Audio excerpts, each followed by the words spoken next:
열왕기상 17장 1절 먼저 우리 한 절 합독하겠습니다. 길르앗에 우거하는 자 중에 디셉 사람 엘리야가 아합에게 이기는 이스라엘의 하나님 여호와께서 살아계심을 두고 맹세하노니 내 말이 없으면 수년 동안 비도 이슬도 있지 아니하리라 하니라. 그렇게 하고 해놓고 야고보서 5장 17절 18절 한번 보겠습니다. 야고보서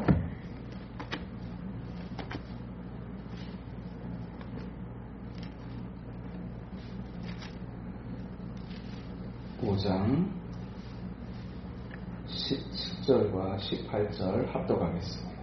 엘리야는 우리와 성정이 같은 사람이로되 그가 비가 오지 않기를 간절히 기도한 즉 3년 6개월 동안 비가 오지 아니하고 다시 기도하니 하늘이 비를 주고 땅이 열매를 맺었느니라.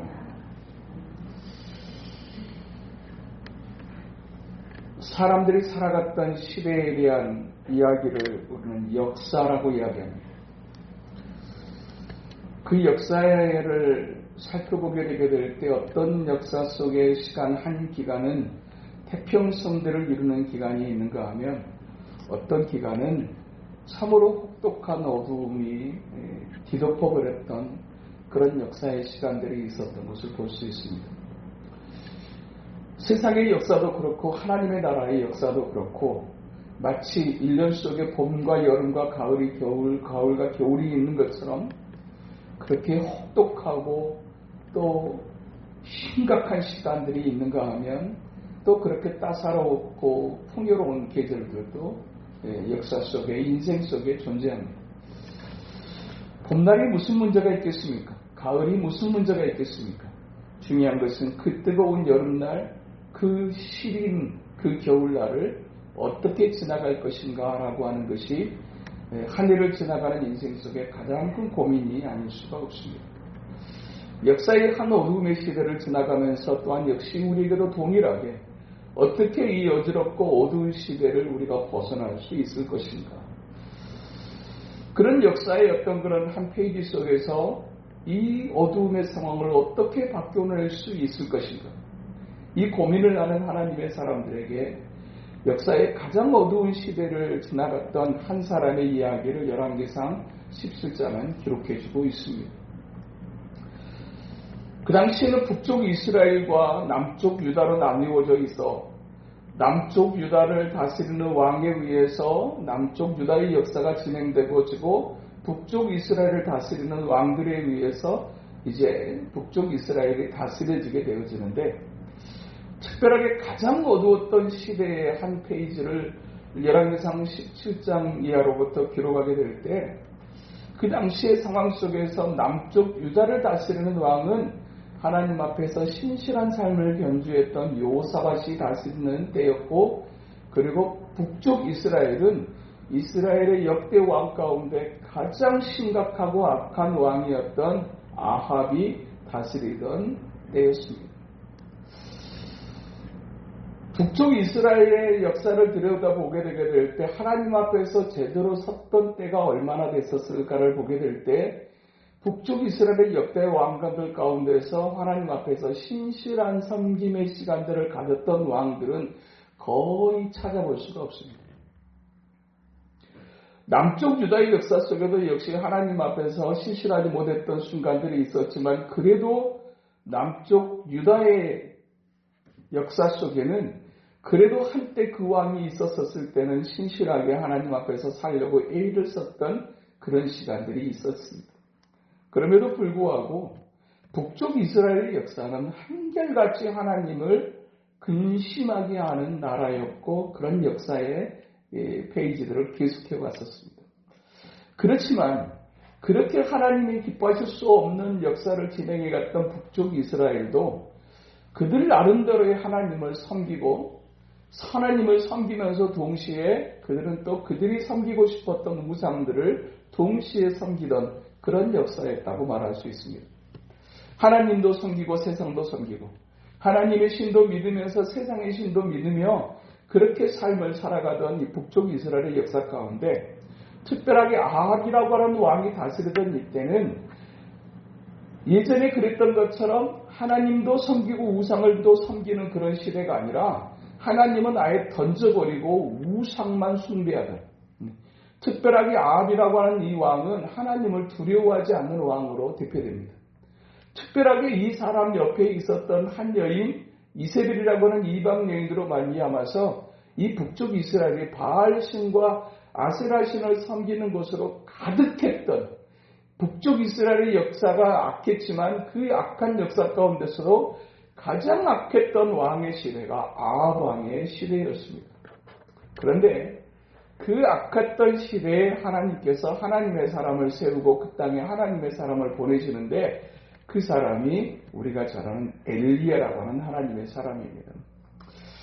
역사 속에서 참 아이러니한 것 중에 하나는 그런 남쪽 유다가 하나님 앞에서 그렇게 신실하게 하나님 앞에 살려고 예를 쓰고 그렇게 신실한 삶을 경주하게 될 때 하나님의 선지자들도 대단히 능력 있는 선지자가 있어야 될 것 같지만 사실은 그 땅에는 엘리야와 같은 어떤 그런 신실하고 능력 있는 선지자가 없었습니다.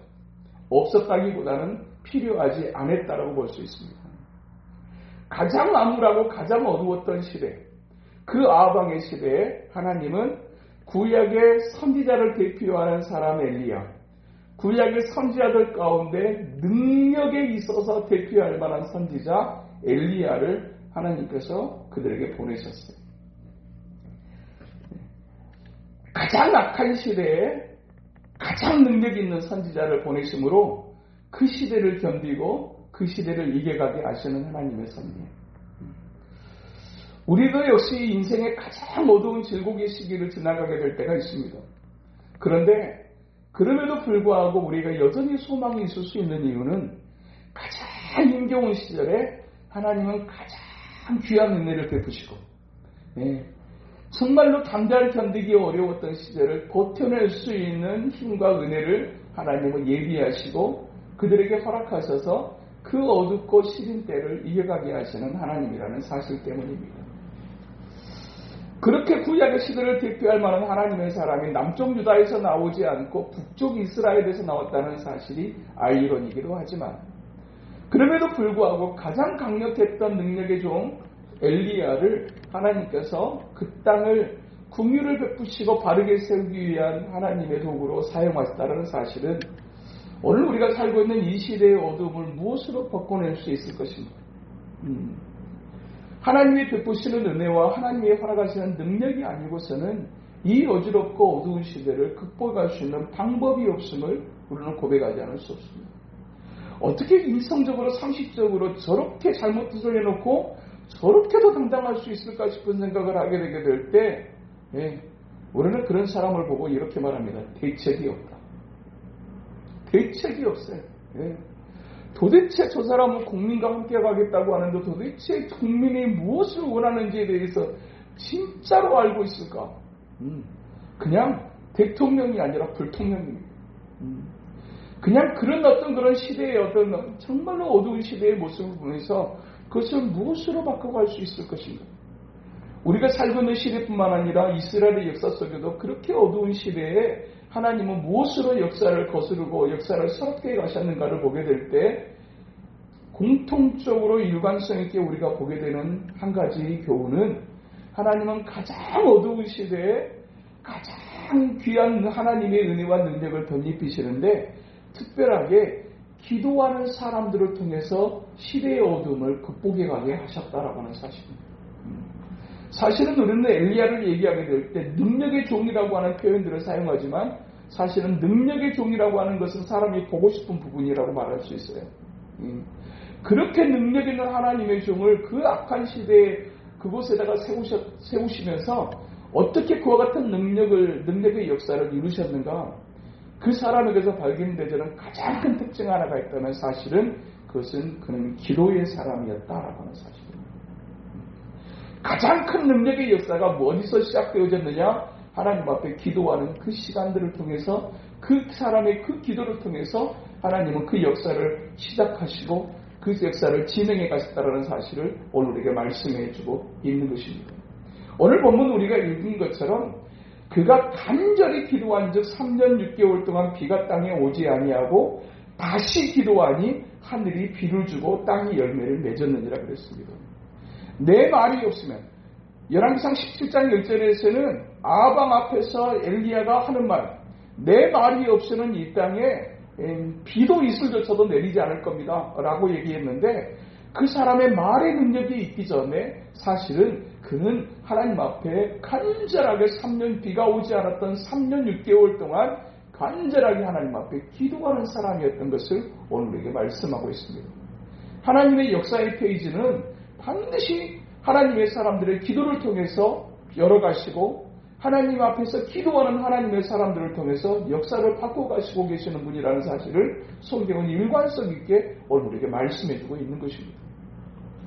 그런데 특별하게 이 능력의 사람, 그 어두운 시대에 하나님의 살아계심을 모든 사람 앞에서 당당하게 드러냈던 그 하나님의 사람이 어떤 사람이었는가, 그 사람을 소개하게 될 때 오늘 보면 야고보서 5장 17절에서는 엘리야는 우리와 성정이 같은 사람이로되 라고 그렇게 말합니다. 우리는 어떤 시대에 대단한 역사를 이뤘던 사람을 우리가 생각하게 될 때 그 사람이니까 그렇게 하겠지라고 하는 생각을 갖습니다. 적어도 그렇게 아방 앞에 엘리야 정도 되니까, 하늘에서 불을 내리는 엘리야 정도 되니까 그렇게 하겠지라고 그렇게 생각합니다. 그래도 어떻게 그런 출애굽의 역사를 이뤄낼 수 있었을까? 그래도 모세 정도 되니까. 어떻게 그 가나안의 역사를, 정복의 역사를 이제 이뤄낼 수 있었을까? 여호수아 정도 되니까. 우리는 그 사람이 어떤 그런 안에 있는 굉장한 힘에 의해서 그 사람을 평가하고 그 시대를 평가하는 경향이 있습니다. 적어도 모세 정도 되니까 그게 가능했을 것 같고, 엘리야 정도 되니까 그게 가능했을 것 같고, 여호수아 정도 되니까 그게 가능했을 거라고 하는 선입견과 편견을 가지고 우리는 사람을 바라보고 성경을 바라보게 될 때가 있다는 얘기입니다. 그러나 오늘 야고보서 기자는 그 대단한 능력의 사람 엘리야를 이야기하게 될 때 강조하는 강조점이 어디냐? 그는 우리와 성정이 똑같은 사람이었다. 우리와 하나도 다르지 않는 지극히 평범한 사람이었다. 그 사람이 얼마나 대단한 사람인가가 아니라 그 사람이 실은 우리와 똑같은 사람이었다. 우리가 열왕기서를 살펴보게 되게 될 듯이 그는 하늘에서 불을 내릴 정도로 850대 1의 싸움을 갈멜산에서 하자고 그렇게 당당하게 얘기할 정도로 그는 굉장히 힘있고 굉장히 이제 담대한 사람이었던 것을 볼 수 있지만, 사실은 그 하늘에 비를 내리고 하늘에 불을 내렸던 그 대대함했던 그 사람 엘리야가 이세벨의 말 한마디에 그 모든 사익들을 다 내려놓고 광야로 도망치기 시작하다가 나중에는 하나님 차라리 나를 죽여달라고 하나님 앞에 자살을 구하고 있는 엘리야의 모습을 보게 됩니다. 우리와 똑같은 성정을 가지고 있던 사람이라고 하는 그 엘리야는 어떤 사람이었습니까? 사실은 한 여자의 말 앞에도 순식간에 겁을 먹어버리는 겁이 많은 사람 엘리야였다. 그렇게 대단하고 그렇게 막 충만했던 엘리야가 됐었지만 한 부분으로 보면 굉장히 하나님 앞에서 기복이 심했던 사람, 하늘의 앞에서 불을 내리기도 하고 그리고 850대 1의 싸움을 제안할 정도로 굉장히 감력이 있는 힘 있는 사람 같았었지만, 그가 또한 한순간에 감정에 사로잡히게 되니까 하나님 앞에서 차라리 죽여달라고 얘기할 정도로 그냥 그렇게 하나님의 사람이 떨어져 버릴 수 있을까 싶을 정도로 기복이 심했던 사람, 그렇게 담대했던가 하면 그렇게 참 낙심천만해가지고 여기서 차라리 나를 죽여주십시오 라고 얘기할 정도로 그는 너무나 쉽게 좌절하고 낙담했던 사람, 그가 바로 엘리야였습니다. 사람들은 자기가 보고 싶은 것만 보려는 경향이 있습니다. 그리고 자기가 알고 싶은 것만 알려고 하는 경향이 있습니다. 그러나 성경은 사람들이 알고 싶어하는 것, 그렇게 보고 싶어하는 그 대단한 역사들을 기록함과 동시에 그가 또한 얼마나 형편없는 사람이었는가라고 하면서 기록하는 것을 주저하지 않습니다. 그가 사람 앞에 그렇게 대단해 보이는 사람 같았었지만 사실은 그가 얼마나 겁이 많은 사람이었고 얼마나 기복이 심한 사람이었고 얼마나 쉽게 낙심하고 좌절하는 사람이었는가 하는 것을 성경은 기록해주고 있습니다. 그럼에도 불구하고 저렇게 겁이 많은 사람이 그게 가능할까 싶습니다. 저렇게 기복이 심한 사람이 뭔가를 해낼 수 있을까 싶습니다. 저렇게 쉽게 낙심하고 절망하고 좌절해버리는 사람이 정말로 능력의 종이라고 말할 수 있을까 싶은 생각이 들 정도의 모습. 그럼에도 불구하고 그와 같은 대단한 어떤 그런 역사의 한 페이지를 이제 써내려갈 수 있었던 가장 근본적인 이유가 무엇인가? 그것을 오늘 본문 야고보서 저자는 그것이 그의 기도에 있었다라는 사실을 오늘 우리에게 말씀하고 있어요. 시대의 어둠을 극복하는 비결, 우리 인생의 어두움과 어지러움을 극복하는 비결, 그건 역시 동일하게 기도에 있다는 사실을 성경은 우리에게 말씀하고 있어요. 그와 같이 악한 시대에 하나님께서 세우신 하나님의 사람 엘리야가 바알 앞에서 그렇게 이야기합니다. 내 말이 있지 아니하게 되게 되면 내가 섬기는 이스라엘이라는 여호와께서 수년 동안 비도 이슬조차도 내리지 않을 것이다. 비조차도 아니고 비 정도가 아니라 이슬조차도 내리지 않을 것이다. 라고 그렇게 선언을 하는 장면을 보게 됩니다. 일반적으로 그렇게 대단해 보이는 것처럼 살아가다가도 정말 어떤 누군가에게 정말 심각한 이야기를 듣게 된다고 하게 될 때 정상적인 하나님의 사람이라고 하게 되면 내가 혹시 잘못한 얘기는 없는가? 내가 하나님 앞에서 돌이켜야 될 것은 없는가를 생각하게 되어집니다. 적어도 이 땅에 이렇게 90%가 가까운 사람들이 반대를 외치고 잘못됐다고 얘기할 정도가 되어지게 되게 되면 스스로 돌이켜야 되고 스스로 돌아봐야 되는 것이 지극히 이성적이고 정상적인 모습이라고 할 수 있어요. 그런데도 불구하고 이 사람이 진짜로 사람들이 국민들이 어떻게 반응하고 있는가를 진짜 이 사람이 보고 있는 사람 맞는가 싶을 정도로 그는 전혀 자기가 했던 일에 관해서 후회하는 기색이 반성하는 기색이 보이지를 않습니다. 전혀 보이질 않아요. 마치 수천 년 전에 이 엘리야 시대의 아합 왕과 같은 모습들이 오늘 이 시대도 역시 똑같이 재현되고 있다는 사실을 우리가 볼 수 있어요. 정상적인 하나님의 사람들이 인생 속에 큰 어둠이 찾아오게 되게 될 때 가장 먼저 해야 될 일 한 가지, 하게 되는 일 한 가지가 있다면 그것은 자신을 돌아보는 일일 것입니다. 자신을 돌아봐야 돼. 그리고 왜 이와 같은 일이 오게 됐는가? 내가 왜 이와 같은 어떤 그런 현실 속에 놓여지게 됐는가? 내가 왜 이와 같은 말을 듣게 되어졌는가를 생각할 수 있어야 돼요. 그것이 하나님께서 우리의 삶 속에서 어둠을 던져주시는 가장 큰 궁극적인 이유라고 할 수 있어요. 하나님의 목표, 그것을 회개하고 돌이키는 것입니다. 돌이키는 것입니다. 그래서 하나님 앞에 바르게 서게 하는 것, 이것이 한 사람의 인생 속에 어둠을 던지시는 하나님의 이유, 하나님의 목표라고 할 수 있어요. 그런데 그와 같은 어두운 상황 속에서 반응하는 인생의 모습은 두 가지로 나눠져요. 하나님의 의도를 따라서 자신의 인생을 돌아보고 하나님 앞에 엎드리며 회개하고 하나님 앞에 다시 돌아오는 인생의 모습이 있는가 하면 여전히 자신의 모습들을 보기보다는 현실적인 어떤 그런 상황에 대한 힘겨움 그리고 억울함을 이야기하는 데다가 초점을 맞추고 그리고 또 한 가지 어려운 이제 지극히 평범한 그런 사람들의 반응은 속히 이 어둠에서 벗어나기만을 바라는 그와 같은 것이 사람의 모습일 수 있어요. 인생의 가뭄이 찾아오게 되게 될 때 빨리 가뭄에서 벗어나게 되려고만 구하지 정말 내가 하나님 앞에 왜 인생의 이 어둠, 이 가뭄 속에 내가 놓여지게 됐는가를 생각하면서 하나님 앞에 엎드리는 사람은 많지 않다라는 사실을 우리가 보게 되는 것입니다.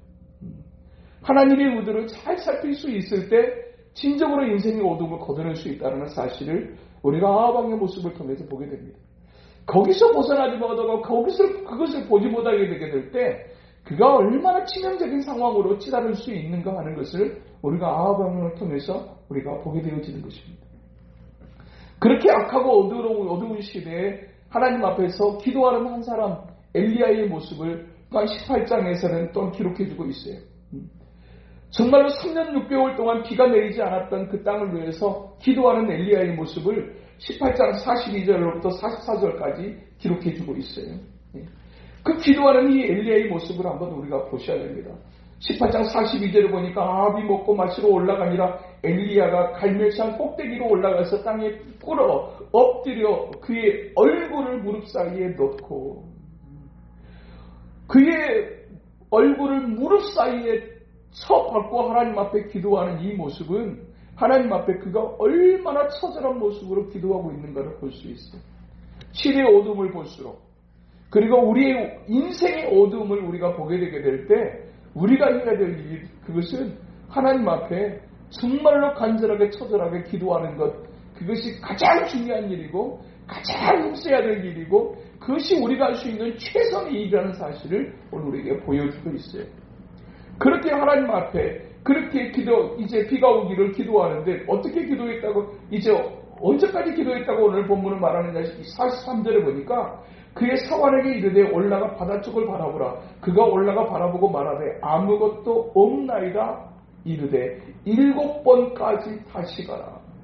7번까지 하나님 앞에 기도했다라는 얘기는, 이 7이라고 하는 이 숫자는 단순하게 7번의 의미를 말하는 것이 아니라 성경에서 등장하는 숫자는 항상 상징적인 의미를 말하는데 7이라는 숫자가 가지는 상징은, 그것은 최선, 최고, 끝까지라고 하는 의미를 갖습니다. 언제까지 그가 기도했다고 얘기하느냐?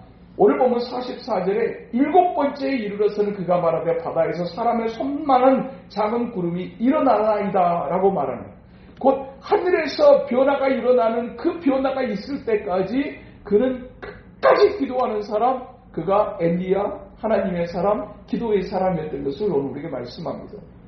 우리의 인생 속에 이 민족의 어두움을 우리가 보게 되게 될 때 우리가 정말로 다시 한번 해보게 될 것 중에 하나가 있다면, 그것은 이 어두움 속에서 빨리 벗어날 수 있을까를 고민하는 것이 아니라 하나님 앞에 엘리야가 했던 기도와 같이 정말 처절하고 간절한 우리의 기도가 있어야 되며, 그리고 정말로 끝까지 그와 같은 변화가 일어날 때까지, 하나님의 임재, 하나님의 역사하심이 있을 때까지 계속해서 기도해야 되는 것이 우리의 이제 기도해야 될 것을 성경은 우리에게 말씀해 주고 있어요. 하나님 앞에서 정말로 구원의 여망이 없는 하나님의 사람들, 때로는 이방의 여인들도 하나님 앞에서 놀라운 기적의 역사를 체험하게 되게 될 때 그 여인들의 기도들도 역시, 그런 이방인들의 기도들도 역시 하나님 앞에 끝까지 매달리는 그런 기도요. 그리고 그런 어떤 그런 중심이 그 사람이 하나님과 관계없는 인생의 모습이었을지 몰라도 하나님으로부터 놀라운 구원과 공의를 힘입을 수 있었다는 사실을 성경은 기록해주고 있어요. 대표적으로 등장하는 가나안 여인 수르보닉의 여인이 바로 그와 같았어요. 자신의 딸이 귀신에 들려가지고 이리저리 넘어지는 것을 도무지 볼 수 없었던 이 여인이 예수님을 향해 찾아옵니다. 유대의 혈통을 가진 사람도 아니고 신앙생활을 원래 했던 사람도 아니지만 이분이야말로 이분만이 내 인생의 문제, 내 딸의 문제를 해결할 수 있다는 생각을 가지고 하나님 앞에 나와, 주님 앞에 나와 엎드리게 되게 될 때 주님의 반응이 너무너무나 냉담했어요.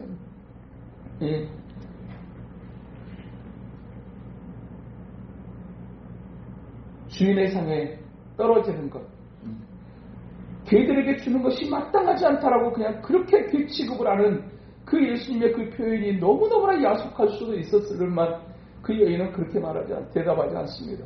주여 올소이다마는 걔들도 주인의 상에서 떨어지는 것을 먹지 않습니까?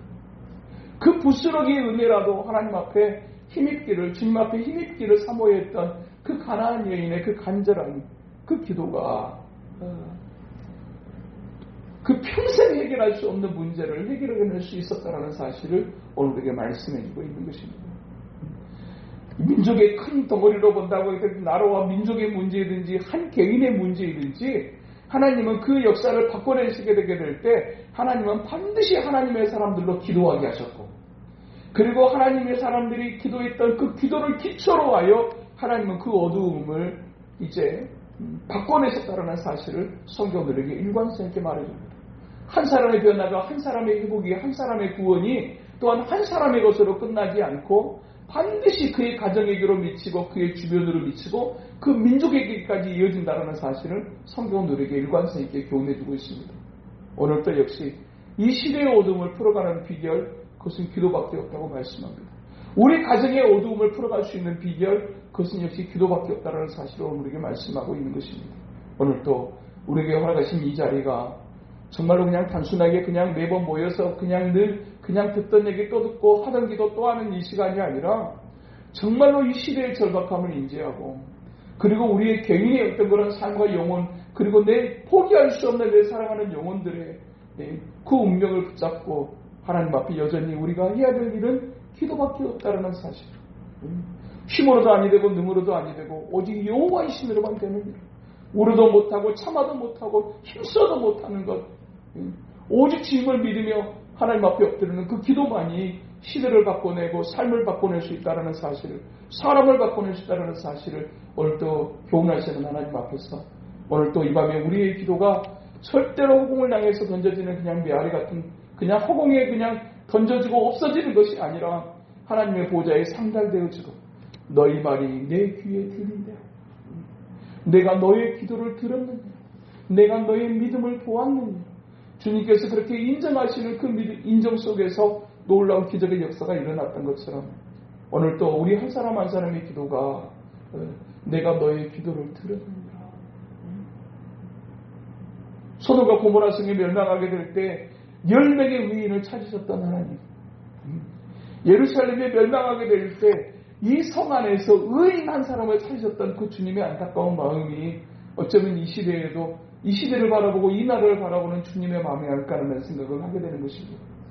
이 시대가 어둠을 향해서 치닫고 있지만 그래도 이 땅에 정말 이 나라와 이 민족을 바라보면서 사람의 힘으로는 도저히 바꿔낼 수 없는 이 역사의 어두움을 하나님 앞에 호소하며 하나님 앞에 기도하는 한 사람이 이 밤 저와 여러분이 될 수 있게 되기를 주님의 이름으로 축복합니다. 우리가 대단한 어떤 그런 진짜 대단한 엘리와 같은 기도는 우리가 하지 못한다고 할지라도 진실한 하나님의 사람 한 사람의 기도를 절대로 놓치지 아니하시는 하나님 앞에 오늘 또 우리의 마음을 통하고 하나님 앞에 진실한 마음의 무릎을 꿇어 하나님 앞에 이 나라와 이 민족을 위해서 그리고 우리의 영혼을 위해서 우리의 가정을 위해서 절대로 포기할 수 없는 그 한 사람 한 사람을 위해서 기도하는 이 밤 우리 모두 될 수 있게 되기를 주님의 이름으로 축복합니다. 거룩하신 하나님 아버지, 참으로 이 땅의 어두움을 보고 우리의 삶의 어두움을 바라보면서 무더니도 애쓰고 무더니도 기도하면서 여기까지 왔지만 참으로 힘으로 아니 되고 능으로 아니 되는 것이 우리의 인생이며 또 이 시대의 역사인 것을 하나님 보게 됩니다. 하나님 아버지, 우리를 불쌍히 여겨주시옵소서. 다시 한번 하나님 앞에서 이 땅에 바르게 사는 역사 있도록 하나님 도우시고 인도하여 주시옵소서. 이 밤에도 한 사람 한 사람의 기도를 절대로 외면하지 않으시는 하나님, 오히려 그 기도를 들으시고 그 기도를 인하여 또한 긍휼을 베푸시기를 기뻐하신다고 말씀하신 아버지 하나님, 그 하나님을 의지하여 오늘도 주님 앞에 엎드리오니 하나님 이 밤에 우리의 기도가 진실한 기도가 되게 하시고 엘리야가 드렸던 그 간절한 기도가 이 밤 우리의 기도가 될 수 있도록 하나님 도우시고 인도하여 주시옵소서. 함께 하실 주님을 의지하옵고 예수님 이름으로 기도하옵나이다. 아멘.